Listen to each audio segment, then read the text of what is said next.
Yeah, good morning students. In the last class, I explained to you about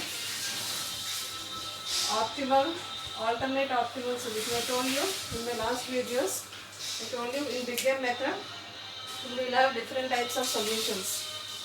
Infeasible solution, then you will have alternate optimal solution,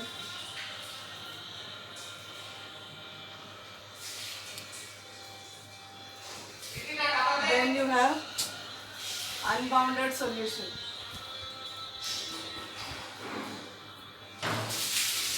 Okay, so I have explained to you with the examples how we will get a infeasible solution and how we will get an alternate optimum solution. Okay, in this session I will tell you about unbounded solutions. So how to find unbounded solution we will tell. Okay, so I will take one example and explain to you about the solution, about the LPP where we get an unbounded solution. So first problem is maximize z is equals to 3x1 plus 5x2 subject to constraints x1 minus 2x2 is less than or equal to 6, x1 less than or equal to 10, x2 greater than or equal to 1, x1, x2 greater than or equal to 0. So this is the LPP we have, x1 minus 2x2 less than or equal to 6, x1 less than or equal to 10, x2 greater than or equal to 1. So as usual, first write its standard form. So we write the standard LPP for this problem. Maximize z is equals to 3x1 plus 5x2 subject to constraints x1 minus 2x2. Because this is less than or equal to type of constraint, I will add a slack variable s1 plus s1 equal to 6 and consequently include it in the objective function with 0 cost. Here x1 plus s2 is equals to 10, so plus 0 into s2. Then x2, because it is greater than or equal to, I have to subtract a surplus variable s3, I have to add an artificial variable a1 and equal to 1. So subsequently you will get an objective function as 0 into s3 minus m into a1. And x1, x2, s1, s2, s3, a1 are all greater than or equal to 0. So now you got a standard linear programming problem where we have introduced necessary slack, surplus and artificial variables. Now we will draw the first simplex table.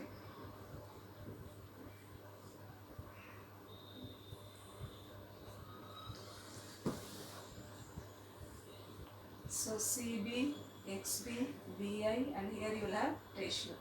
So this is CB, this is XB, this is BI, I have X1, X2, S1, S2, S3 and A1.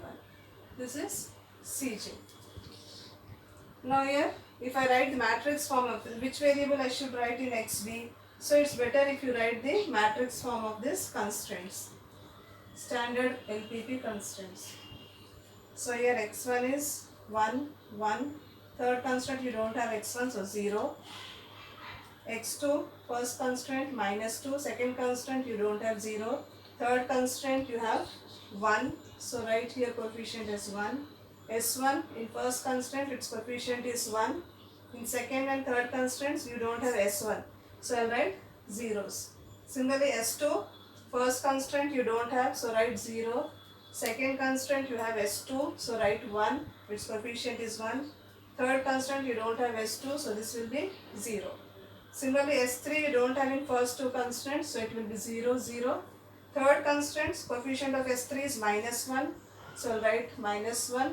You don't have artificial variable a1 in first two constraints so it will be 0. In third constraints its coefficient is 1 so 1. Now which is forming an identity matrix? This 1 0 0 0 1 0 0 0 1. So it is corresponding to S1, S2 and A1. So here I will write S1, S2 and A1. Now what are the cost here, Cj? See the coefficients of the variables in the objective function. So here coefficient is 3, here it is 5, this is 0, 0, 0 and minus m. Now write the basic variables cost in CB column. So S1 basic variable cost is 0, S2 cost is 0, A1 cost is minus m. Now BIs is 6, 10 and 1. So this is 6, this is 10, this is 1. Then write all the constraint coefficients. So this is 1, 1, 0, minus 2, 0, 1, 1, 0, 0, 0, 1, 0, 0, 0, minus 1, 0, 0, 1. Now you have to calculate Zj and Zj minus Cj. So here Zj will be 0 into 6 plus 0 into 10 plus minus m into 1. So this will be minus 1. 0 into 1 plus 0 into 1 plus minus m into 0. So 0. 0 into minus 2 plus 0 into 0 plus minus m into 1. Minus m.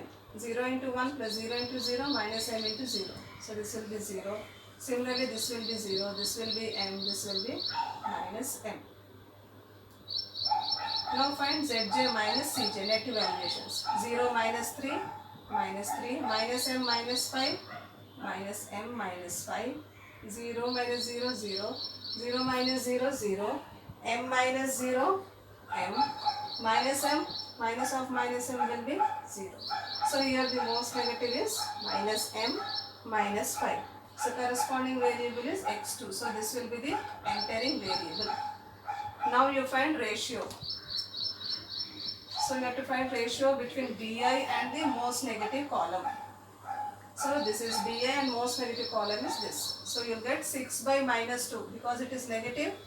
Don't find ratios. So you have to compute ratios only for positive values, not for negative values. If you have any negative values, just put a dash corresponding to that row. So here you'll get, then here you have 0 by 0. So 0 by 0 is again dash. Then here, 10 by, this 6 by minus 2 negative dash, 10 by 0 is not defined dash, 1 by 1 is 1. So this is minimum ratio. This is corresponding to A1. So this will be the leaving variable. Okay, now you have to find the pivot element. Now intersection of this most negative and this minimum ratio is this. So this is the pivot element. Now you have to make this pivot element as 1 and all other elements in that column as 0. Because this pivot element is 1, I will write as it is. So this is which row? Third row. So R3 will be R3 only. Now draw the simplex table again.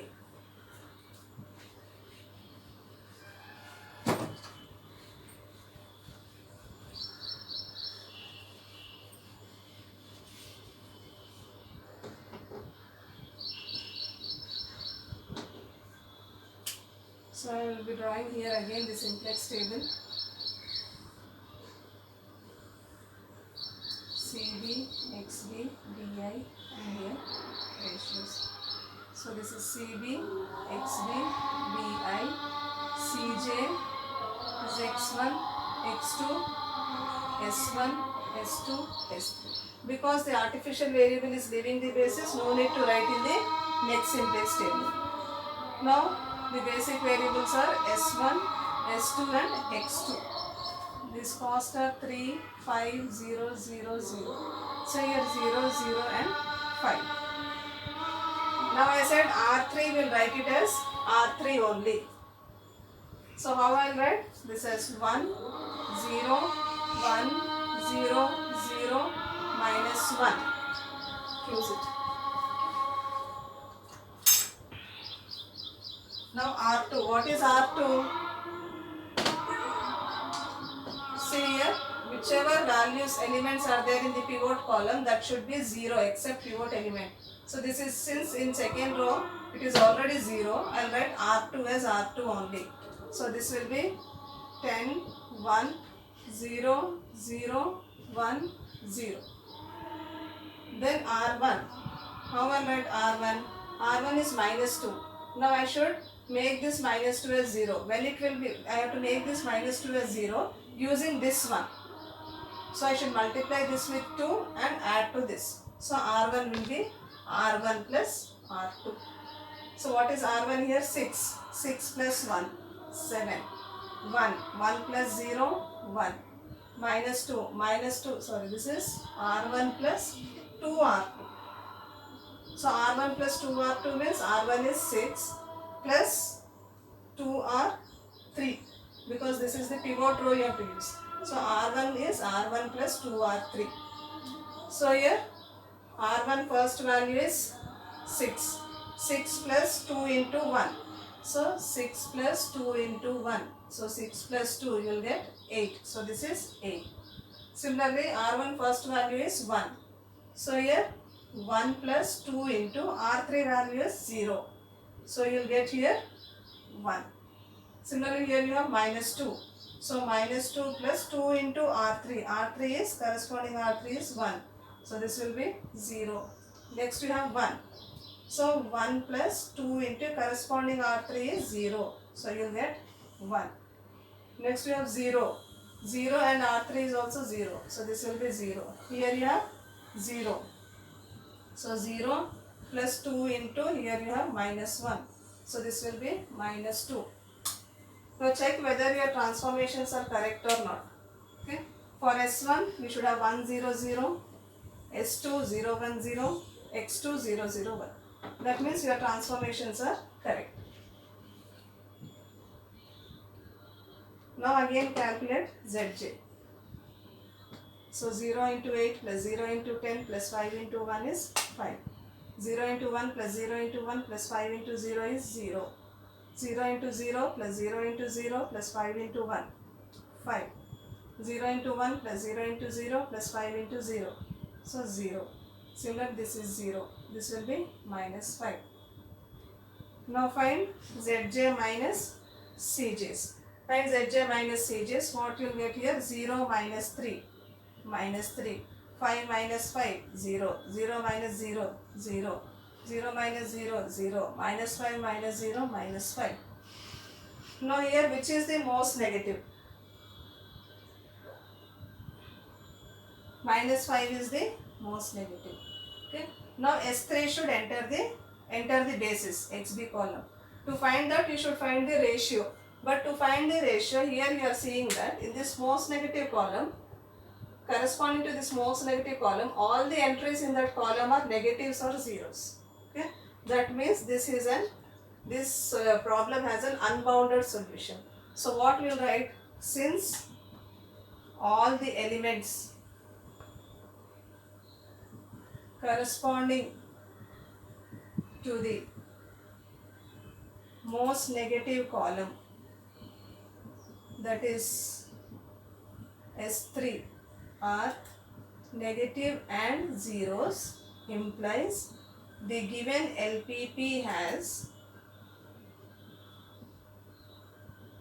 an unbounded solution. So here you can stop solving the problem. So the answer for this problem is that the given LPP has an unbounded solution. So you should mention this, why we have an unbounded solution. Okay. Now we will see another problem of this type, a little bit different problem, how to solve it. With equality type of constraints and slightly different problem. So what is that problem? We'll see.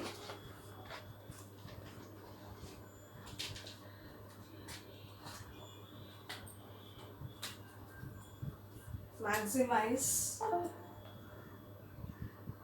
Z is equals to 107x1 plus x2 plus 2x3 subject to constraints 14x1 plus x2 minus 6x3 plus 3x4 is equals to 7. Then 16x1 plus 1 by 2 x2 minus 6x3 less than or equal to 5. 3x1 minus x2 minus x3 less than or equal to 0. x1, x2, x3 greater than or x3 and x4 greater than or equal to 0. Okay. Now this is the problem given to you, how to solve this type of problems. So in all the simplex problems till now, what we did, whenever a simplex problem, LPP problem was given to you, not simplex, sorry, whenever a LPP problem was given to you, what we did, we converted it into standard LPP by adding necessary slack or surplus variables. So here in this type of problems, what to do, see here you have 4 variables, x1, x2, x3, x4, but this x4 is not there in the objective function and it is not there in second and third constraints. Okay. So when the variable is not there in the objective function and it is available only in one constraint, then we can consider that variable as a slack variable. We can convert that variable as a slack variable, or we can treat that as a slack variable. So here in this problem also, so that's why I said there is a slight change in this problem. Here you have 4 variables, x1, x2, x3, x4, but this x4 is not there in the objective function and it is present only in one constraint. It is not there in the remaining constraints. So you can treat this x4 as a slack variable. How to treat that as a slack variable? And its coefficient should be 1 in that one constraint. So here if you have the coefficient of x4 as 1, only then you can consider that x4 as slack variable. So how to do that? I'll tell you here. It will be maximize.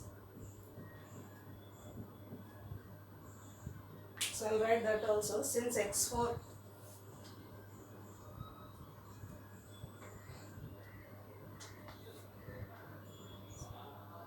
so here x4 can be, variable x4 can be treated as slack variable. Why we can treat them as slack variable? Since it is not there in the, since its coefficient, you can write in this way.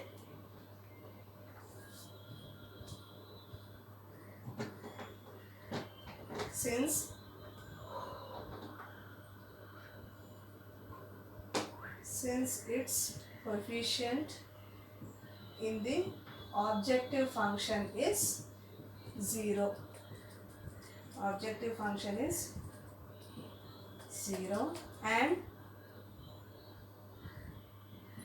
its coefficient in second and third constraint is also 0. Okay. Now we can rewrite the problem as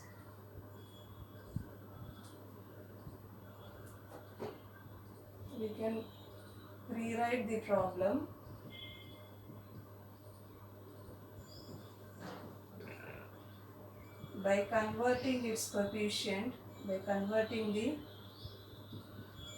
coefficient of x4 in first constraint as 1 by dividing that constraint with 3.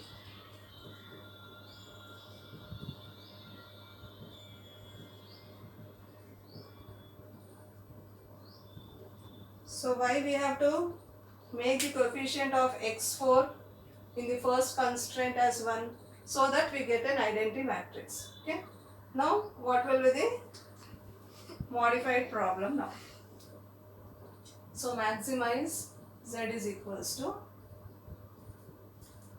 107 x1 plus x2 plus 2x3 subject to constraints. So here I will have 0 into x4, 14 by 3 x1 plus 1 by 3 x2 minus 6 by 3 means you will have 2x3 plus x4 is equals to 7 by 3. Then you will have 16x1 plus 1 by 2 x2 minus 6x3 less than or equal to 5. Then you will have 3x1 minus x2 minus x3 less than or equal to 0. x1, x2, x3, x4 greater than or equal to 0. Now I will write the standard LPP now.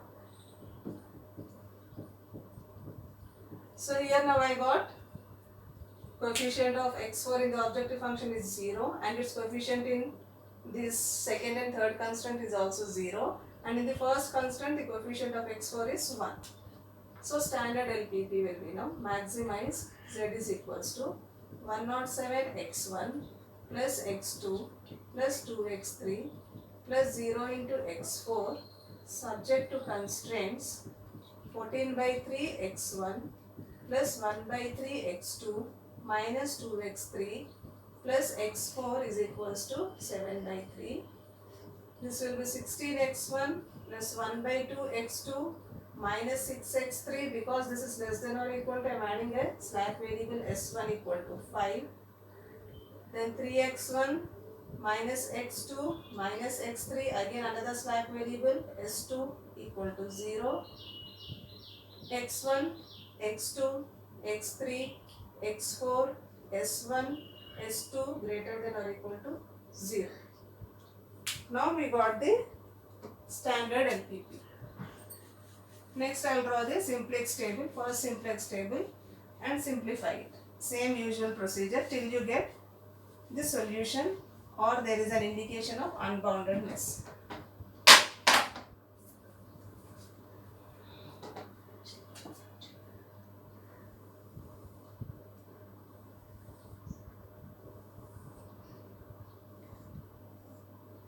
So here CB, XB, BI, X1, X2, X3, X4, S1. And where is this?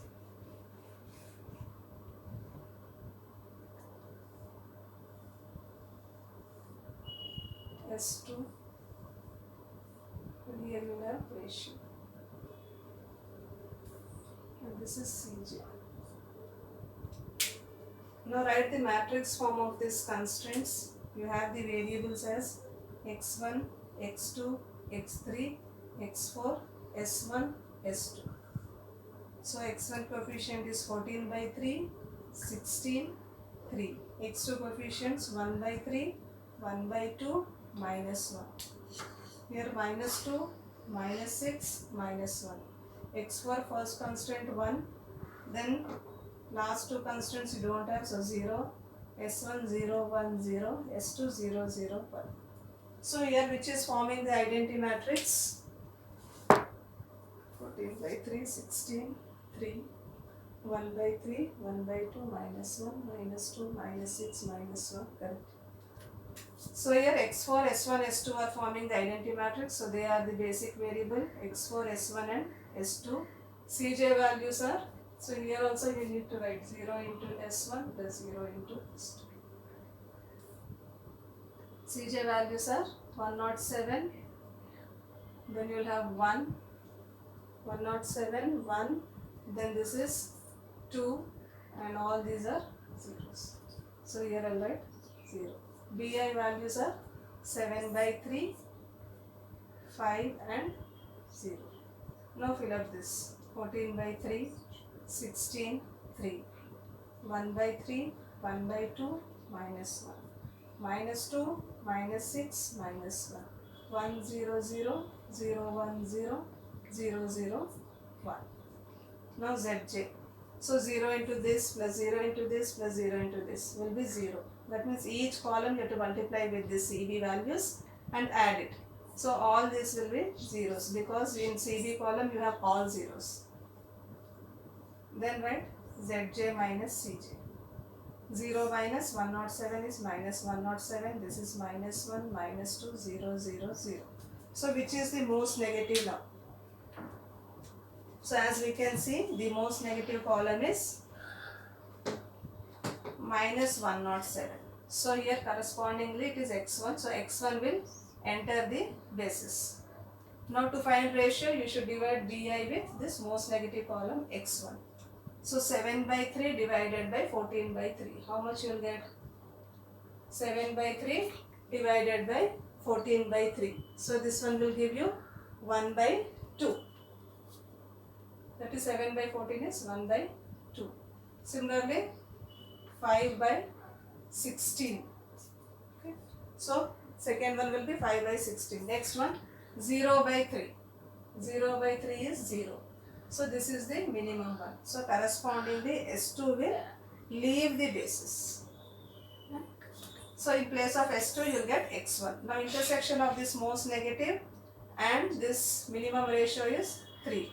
Now this 3 is the pivot element. This is pivot element. Now we have to make this 3 as 1 and all other elements in that column as zeros. So the transformations are right here, so that I can draw the next table just below this table only. So for this I am writing the transformations here. So pivot element is in third column, so we will make the transformations first to third column. So R3 will be, you have to make this pivot element as 1. So I will divide this row with pivot element itself. So R3 by 3. So I will draw this here. Sufficient. Let us see. So CB, yeah, XB, BI, and here we have ratio. So this is CB, XB, BI, X1, X2, X3, X4, S1, S2. Here you will have ratio and here you will have CJ. So what are the basic variables now? CJs are 107, 1, 2, 0, 0, 0. So basic variables are x4, s1, and in place of s2 we are getting x1. Write their corresponding cost 0, 0, and here it is x1 is 107. So what I said for the third row, transformation is R3 by 3. So 0 by 3, 0, 3 by 3, 1, minus 1 by 3, again minus 1 by 3, 0, 0, 1 by 3. Okay, now I have to make this R1 14 by 3 as 1 using this one. Okay, so what will be R1? R1 will be, so this number I have to make 0. Pivot element as 1, all other elements in that column as 0. So I should subtract this with 14 by 3 only. So this will be R1 minus 14 by 3 of R3, because correspondingly in R3 you have 1.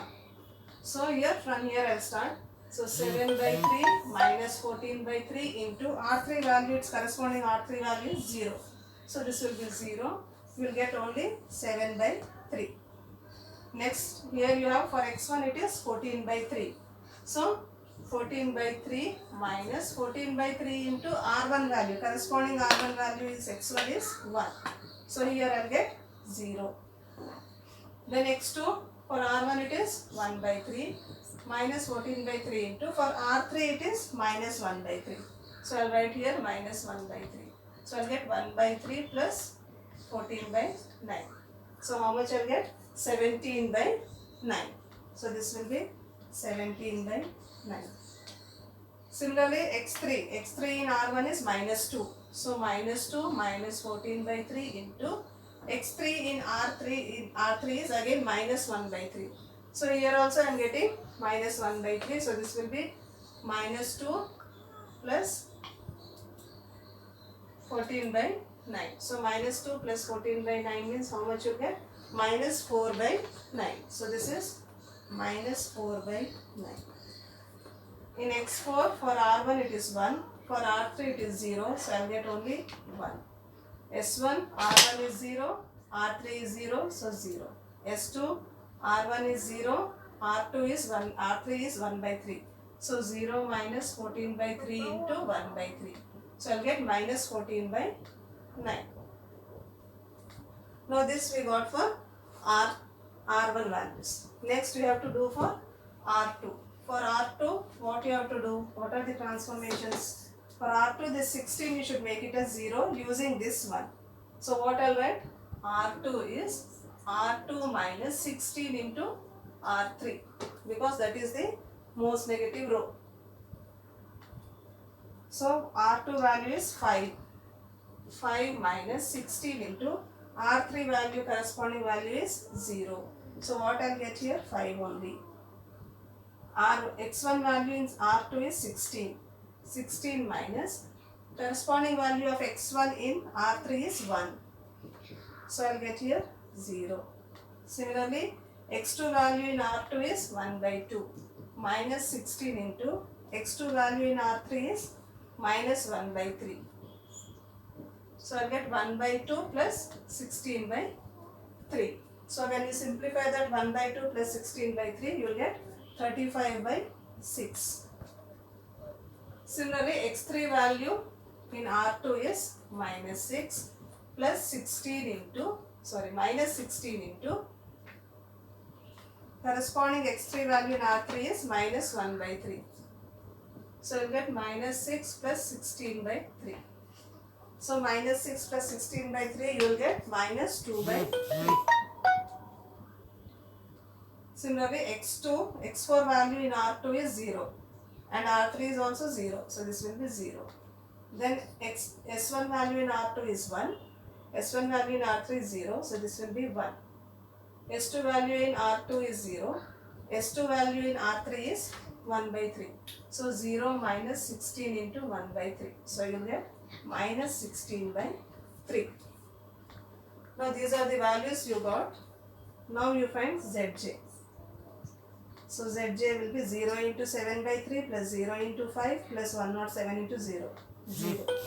0 into 0 plus 0 into 0 plus 107 into 1. 107. 0 into this plus 0 into this plus 107 into this. So minus 107 by 3. Next, 0 into this plus 0 into this plus 107 into minus 1 by 3. So minus 107 by 3. This is 0, this is 0, this will be 107 by 3. Now Zj minus Cj. 107 minus 107, 0. Minus 107 by 3, minus 1.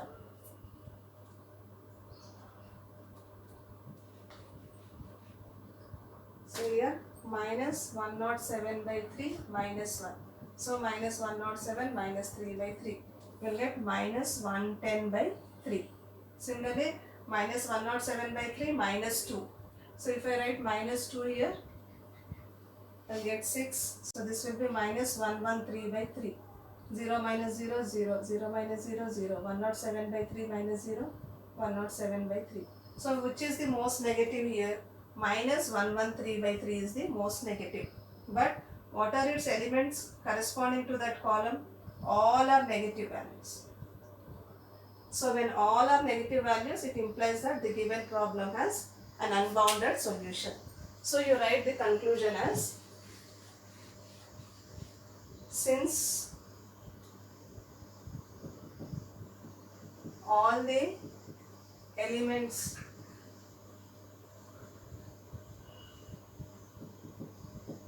in the most negative column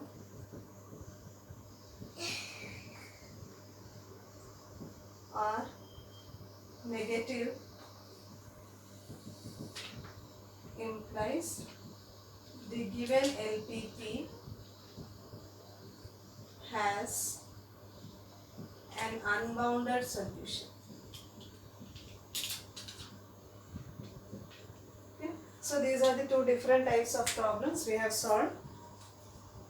For an LPP, how we will get unbounded solutions.